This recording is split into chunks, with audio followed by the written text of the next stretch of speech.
पसायदान हे ज्ञानेश्वरीच्या विवेचनाला आलेलं एक अमृत मधुर असं फळ आहे. भगवद्गीतेचे 18 अध्याय आणि 700 श्लोक, त्यावर 9000 ओव्यांचं भाष्य ज्ञानेश्वरांनी लिहिलं. पसायदानच्या 9 ओव्या म्हणजे त्या 9000 ओव्यांचा काढलेला सारांश आहे. आता विश्वात्मके देवे, पसाय म्हणजे प्रसाद, हे प्रसाददान ज्ञानेश्वरांनी मागितलेलं आहे विश्वात्मक देवाजवळ. प्रसाद शब्द सुद्धा चांगला आहे. प्रसादे सर्व दुःखानां हानिरस्य उपजायते. अंतःकरणाची प्रसादता, अंतःकरणाची प्रसन्नता, अंतःकरणाचा प्रल्हाद, हा त्या प्रसाद शब्दाचा अर्थ. पण ज्ञानेश्वरांनी त्याचा वापरलेला जो मराठी पर्याय आहे तो अधिक आस्वाद्य आहे, पसाय. हा प्रसाद ज्ञानेश्वरांनी कोणाजवळ मागावा?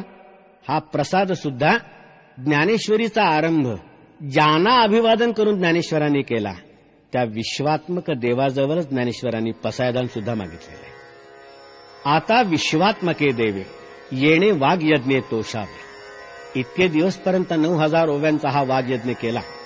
यांनी प्रसन्न व्हावं या विश्वात्मक देवाने आणि तोषोनी मज द्यावे पसाय द्यावे आणि माझ्या झोळीमध्ये या प्रसादाची भिक्षा टाकावी. कोणता प्रसाद मागतायत ज्ञानेश्वर?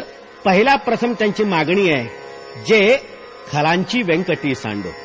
काय गंमत आहे, ज्ञानेश्वरांनी संपूर्ण समाजाला भक्तीचं वरण लावलं, संपूर्ण समाजाच्या सत्प्रवृत्तीचं पोषण केलं आणि देवाच्या नादी लावलेत लोक. अशी जी सज्जन माणसं, त्यांची आठवण पसायदान मागताना ज्ञानेश्वरांना झाली नाही. झाली ज्या प्रवृत्तीने ज्ञानेश्वरांसारख्यांचा छळ केला त्या दुष्ट लोकांची आठवण पहिल्यांदा झाली, त्या खलपुरुषांची आठवण पहिल्यांदा झाली. हा सज्जन सत्पुरुषांवर अन्याय नाही काय? ज्ञानेश्वरांनी शेवटचं पसायदान विश्वात्मक देवाजवळ मागताना झुकतं माप पहिल्यांदा त्या खलपुरुषांना द्यावं, हा अन्याय नाही. ज्ञानेश्वरांना आपण माऊली म्हणतो त्याचं हे प्रत्यंतर आहे. ज्ञानेश्वरांना आपण माऊली म्हणतो त्याचं हे प्रत्यंतर आहे. याचं कारण माऊली आपल्या चांगल्या अपत्यावर प्रेम करतेच, पण वाईट अपत्याबद्दल अधिक कळवळा बाळगते. कारण तिला ही खात्री असते की आपला चांगला जो मुलगा आहे त्याच्या चांगलेपणामुळे जग त्याला जवळ केल्याशिवाय राहणार नाही. पण हा जो वांगला आहे त्याला जग दूर लोटेल. त्याला प्रेमाने जवळ घेणारं एकच स्थळ आहे, मातृहृदय. ज्ञानेश्वरांना आपण माऊली म्हणतो त्याच्यामुळे त्यांना पहिला कळवळा हा खलपुरुषांचा आहे, जे खलांची व्यंकटी सांडो. त्यांची पहिली प्रार्थना अशी आहे की खलांची व्यंकटी सांडो. व्यंकटी म्हणजे मनाचा वाकडेपणा, व्यंकटी म्हणजे मनाचा दुष्टपणा, ती सांडो म्हणजे ती नष्ट हो. ज्ञानेश्वरांनी खल नष्ट होवो असं म्हटलेलं नाही, खलांची व्यंकटी नष्ट होवो एवढंच म्हटलेलं आहे. खल राहिले तरी चालतील.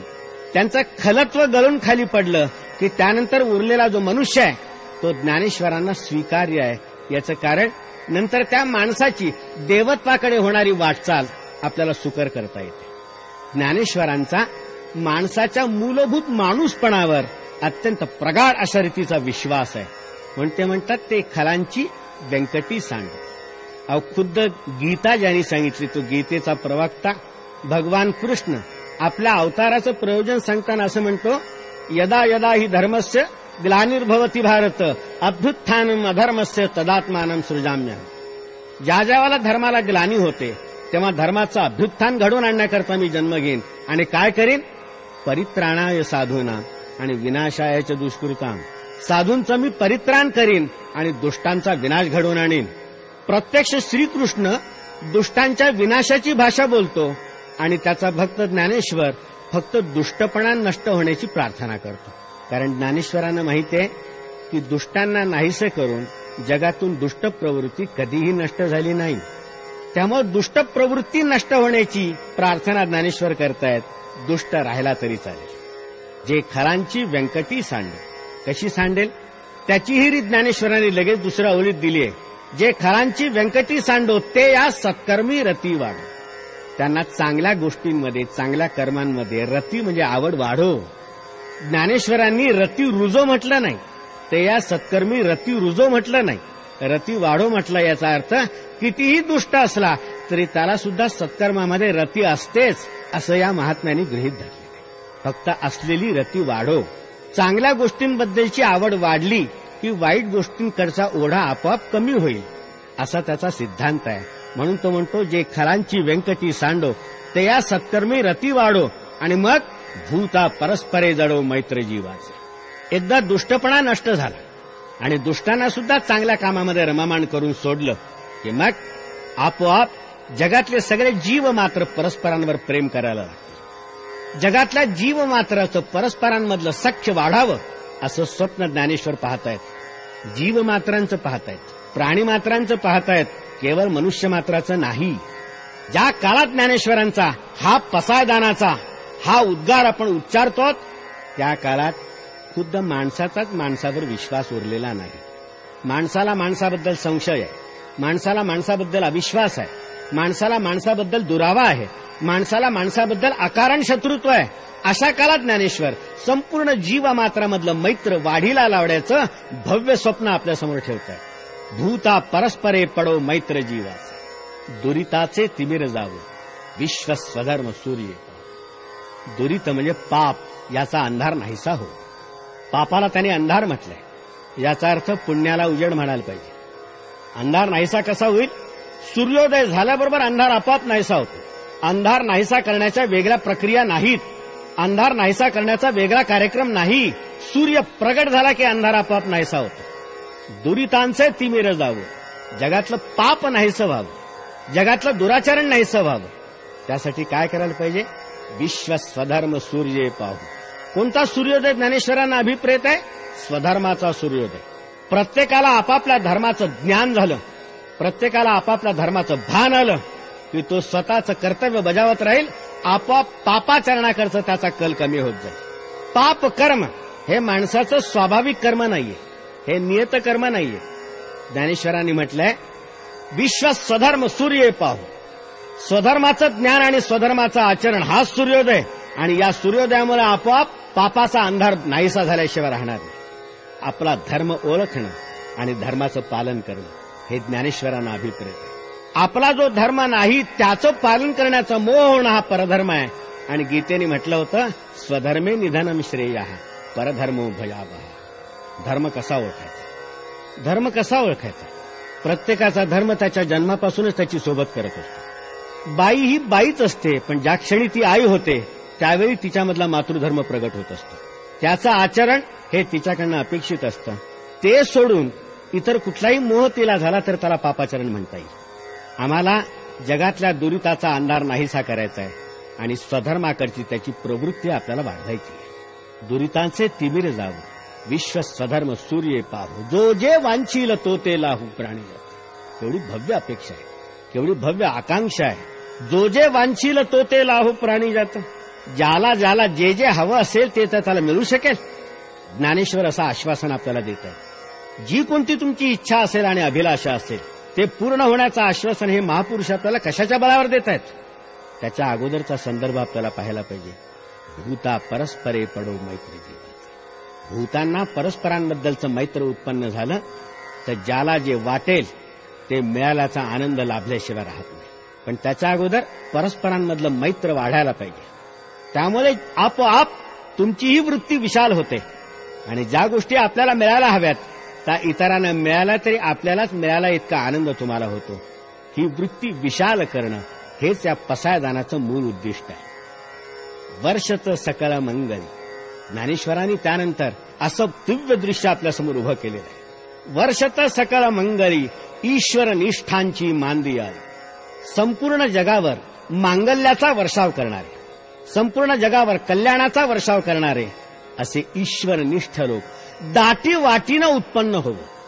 एकटा दुकटा नाही, विरळ नाही, ईश्वरनिष्ठांची गर्दी झाली पाहिजे. वर्षत सकळ मंगली, सगळ्यांवर, काहींवर नाही, सगळ्यांवर मांगल्याचा वर्षाव करणारे, आपल्या वाणीनी, आपल्या दृष्टिक्षेपाने, आपल्या कृतीनी मांगल्याचा वर्षाव करणारे ईश्वरनिष्ठ लोक जगामध्ये दाटी वाटीनं फिरोत. अनवरत भूमंडळी भेट तू भूता. अनवरत म्हणजे अखंड, ओघ लागून राहिला पाहिजे त्यांचा. संपूर्ण जगावर मांगल्याचा वर्षाव करणारे ईश्वरनिष्ठ लोक गर्दीनी या भूमंडळावर अखंड उत्पन्न व्हावे. अखंड जगाला अशा लोकांचा लाभ होत जावा. या लोकांचंच रूपकानी अतिशय भव्य असं वर्णन ज्ञानेश्वर पुढे करतो. अशा ईश्वरनिष्ठ लोकांचे मेळावे ठिकठिकाणी मनुष्य मात्राला भेटावेत.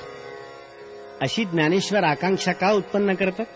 ईश्वरनिष्ठ लोक आपल्यामध्ये नाहीयेत, आज ते मेळावे ओसरलेत, अशी इच्छा ज्ञानेश्वरांनी का व्यक्त करावी? याचं दुसरं कारण असं आहे की खरोखर ईश्वरनिष्ठ लोक या जगामध्ये अत्यंत दुर्मिळ आहेत. जे आहेत ते ईश्वरनिष्ठ नाहीत, ते नश्वरनिष्ठ आहेत. माहीत आहे की जे जे नश्वर होणार आहे, क्षणभंगूर आहे, नाहीसं होणार आहे, त्याची आपण लालसा बाळगतो आणि त्याच्यासाठी आपण जीव टाकतो. सत्ता, संपत्ती, सामर्थ्य, शस्त्र यासाठी आपण आयुष्यभर धपापत राहतो. माहीत आहे यापैकी काहीही टिकणारं नाहीये. सत्ता अतिशय बेभरोशाची, आज आहे उद्या नसेल. संपत्ती तर चंचलपणाकरता प्रसिद्धच आहे, आणि शस्त्र हे सगळ्यात बेभरोशाचं. आपल्याला असं वाटतं की सत्ता, संपत्ती आणि शस्त्र, तख्त, तलवार और तिजोरी यापैकी एखादं जरी साधन आपल्याला प्राप्त झालं तरी आपण जगावर स्वामित्व गाजवू शकू. पण हे अत्यंत बेभरोशाचे, अत्यंत बेभरोशाचे. शस्त्र तर इतकं बेभरोशाचं की शस्त्राला स्वतःचं सामर्थ्य नसतं. शस्त्राला स्वतःचं सामर्थ्य नसतं, शस्त्राला बुद्धी नसते, स्वतःचे डोळे नसतात. असते तर शस्त्राला हे स्फुरलं असतं की आपल्याला विकत घ्यायला आलेला जो गिऱ्हाईक आहे तो मुळात दुष्ट आहे, त्याच्याच अंगावर ते उडालं असतं. जो विकत घेतो आणि त्याला सांभाळतो त्याच्या संरक्षणाची हमी ते शस्त्र देईलच असं नाही. प्रसंगी शत्रूच्या हातात पडल्यावर ते शस्त्र विकत घेणाऱ्यावर सुद्धा चालल्याशिवाय राहणार नाही. शस्त्रामध्ये सामर्थ्य असतंच कुठे? ते असतं ते शस्त्र धारण करणाऱ्या बलदंड अशा रीतीच्या मनगटामध्ये. लुऱ्या पांगऱ्या हातामध्ये शस्त्र गळून पडेल, पण मनगटामध्ये तरी शस्त्र सामर्थ्य असतं कुठे? मनगटाचं तरी स्वतःचं सामर्थ्य असतं कुठे? मनगटाच्या मागे जेव्हा अत्यंत बलिष्ठ मन उभं असतं तेव्हा त्या मनगटामध्ये सामर्थ्य येतं. तुकारामाचा एक अभंग आहे, ज्या अभंगामध्ये एका रडत राऊताचं चित्र त्याने रेखाटलंय, ज्याला जबरदस्तीने घोड्यावर बसवलं, एका हातात ढाल दिली आणि दुसऱ्या हातात तलवार दिली आणि त्याला लढायला रणांगणावर पाठवलं. तिथे गेल्यानंतर तो रडकुंडीला आला आणि कुरकुर करू लागला की एक हात तलवारीमध्ये गुंतलेला आहे, एक हात ढालीमध्ये गुंतलाय, आता मी लढू तरी कोणत्या हाताने? मनगटामध्येही सामर्थ्य नसतं. सत्ता, संपत्ती आणि शस्त्र या पाहता पाहता नाहीशा होणाऱ्या बेभरोशाच्या गोष्टींच्या प्राप्तीसाठी आपण जन्मभर जीव टाकत असतो. या सगळ्या नष्ट होणार. आपण नश्वरनिष्ठ आहोत, जे कधीही नष्ट होत नाही. नाहीसं करण्याचा प्रयत्न केला तरी नष्ट होत नाही, जाळण्याचा प्रयत्न केला तर जळत नाही, कापण्याचा प्रयत्न केला तर तुटत नाही. असं जे तत्व आहे तिकडे आपलं लक्षच नाही, तिकडे आपलं लक्षच नाही. कोणत्या बळावर आपण स्वतःला ईश्वरनिष्ठ म्हणून घ्यायचं? कबीराचा एक दोहा आहे. दोहामधली एक स्त्री अत्यंत देखणी असते. तिच्या नवऱ्याने तिच्या सुंदर नाकाकरता अत्यंत प्रेमाने एक अत्यंत मोलाची नथ विकत आणली. ज्याला त्याला दाखवत सुटली की माझ्या नवऱ्याचं माझ्यावर किती प्रेम बघा, एवढी महाग नथ त्यांनी माझ्याकरता घेतली. कबीर तिची कीव करत तिला म्हणायला लागले की बाई, जिस नाथने नथनी दियो, ज्या तुझ्या नाथाने तुला नथ घेऊन दिली त्याचं इतकं कौतुक जगामध्ये गातेस, पण त्या नथीचं सुद्धा सौंदर्य वाढावं इतकं सुंदर नाथ ज्या जगन्नाथांनी दिलं त्याची तुला आठवण सुद्धा नाही. कोणत्या बळावर आपण स्वतःला ईश्वरनिष्ठ म्हणून घ्यावं? आपण सगळे नश्वरनिष्ठ आहोत. या नश्वरनिष्ठांचं ईश्वरनिष्ठांमध्ये परिवर्तन घडवून आणण्यासाठी ज्ञानेश्वरांचा हा सगळा प्रयास आहे. आता यांचं वर्णन त्यांनी केलंय. कसे आहेत ते लोक? चला कल्पतरूंचे आरब. असे ईश्वरनिष्ठ लोक म्हणजे जणू कल्पवृक्षांचे चालणारे बगीचेच. अरण्यामध्ये एखादा कल्पवृक्ष असतो, ओळखू येत नाही. एखादा कल्पवृक्ष असतो, धुंडावा लागतो, शोधावा लागतो. पण या बगीचांमध्ये सगळेच कल्पवृक्ष, त्यांच्यापर्यंत तुम्हाला जाण्याची गरज नाही, तेच तुमच्यापर्यंत चालत येतील. ईश्वरनिष्ठ लोक त्या कल्पवृक्षांच्या उद्यानासारखे आहेत. चला कल्पतरूंचे आरव, चेतना चिंतामणीचे गाव. चिंतामणी नावाचं रत्न असतं.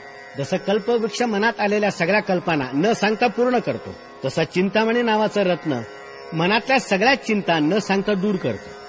हे ईश्वरनिष्ठ लोक चिंतामणी नावाच्या रत्नांच्या, सजीव अशा चिंतामणींच्या वसाहतीच आहेत. जो माणूस म्हणावा तो चिंतामणीसारखा तुमच्या काळजा हरण करणार.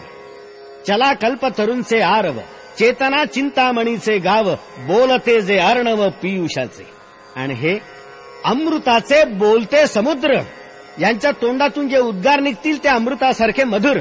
यांच्या तोंडातून जे उद्गार निघतील ते अमृतासारखे संजीवक, आणि त्यांचे समुद्र ज्याचा थांग लागत नाही.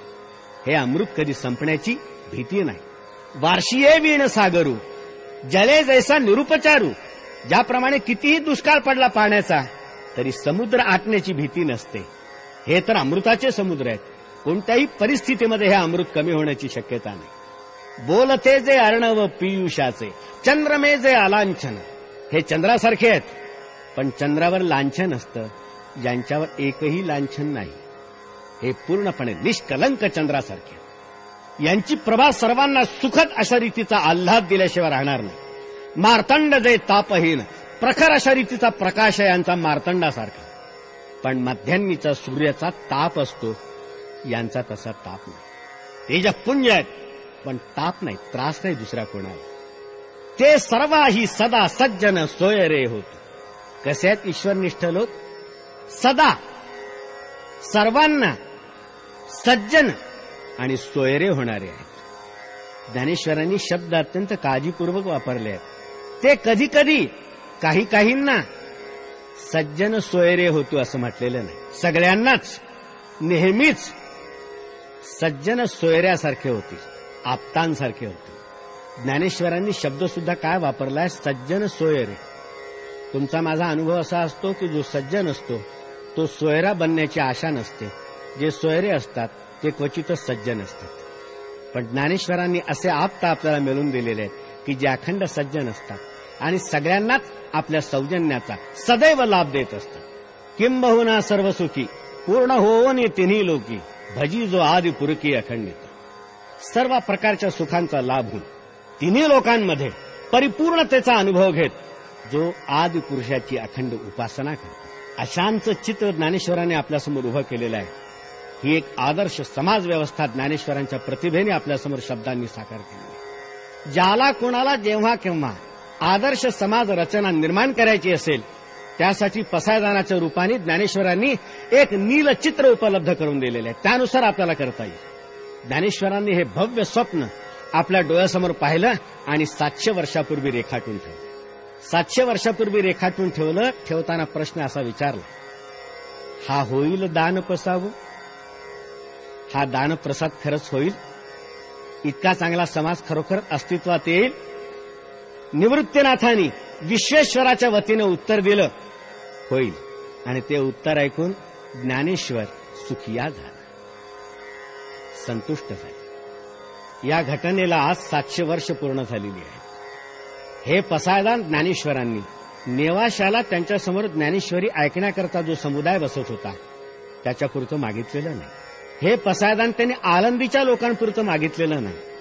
हे पसायदान त्यांनी सर्व भूतमात्रांसाठी मागितलेलं आहे. या भूतमात्रांमध्ये त्यांचाही समावेश आहे ज्यांनी आळंदीमध्ये आणि पैठणमध्ये ज्ञानेश्वरांचा छळ केला होता. त्यांना जीवन जगणं असह्य करून सोडलेलं. त्यांच्यावर कलंक ठेवला होता.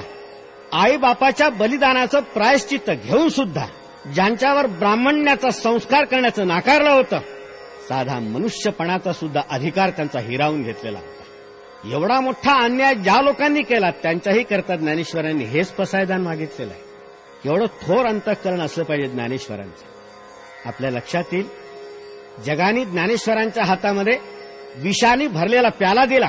या महापुरुषाने अजिबात काकू न करता तो उठाशी लावला. एवढीशीही तक्रार न करता तो प्राशन केला, आपल्या पोटामध्ये जिरवला आणि मुरवला. आणि त्यानंतर या माणसाच्या तोंडातून जी पहिली चूळ बाहेर पडली त्यामध्ये या विषाचा एक थेंब नव्हता. होतं ते सगळं अमृत. जगाने याला विष दिलं, त्याचे आणि अमृतामध्ये रूपांतर करून टाकले. ज्ञानेश्वरीची प्रत्येक ओवी ही अमृतामध्ये चिंब भिजलेली ओवी असल्याचा अनुभव जो येतो तो या करण्याने. आता विश्वात्मके देवे येणे वाग्यज्ञे तोषावे तोषोनी मज द्यावे पसाय दान हे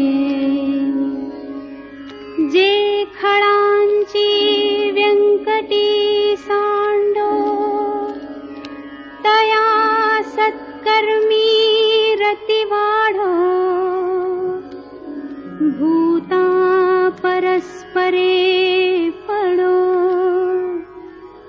पवित्र जीवांचे दुरिताचे तिमिर जाओ विश्वस्वधर्म सूर्ये पाहो जो जे वांछील तो ते लाहो प्राणी जात वर्षत सकळ मंगळी ईश्वर निष्ठांची मांदियाळी अनवरत भूमंडळी भेट तू भूता चला कल्पतरूंचे आरव चेतना चिंतामणींचे गाव बोलते जे अर्णव पियुषाचे चंद्रमे जे अलांछन मार्तंड जे तापहीन ते सर्वाही सदा सज्जन सोय रे हो तू किंबहुना सर्व सुखी पूर्ण होनी तिही लोकी भजिजो आदि पुरुखी अखंडित आणि ग्रंथोपजीवी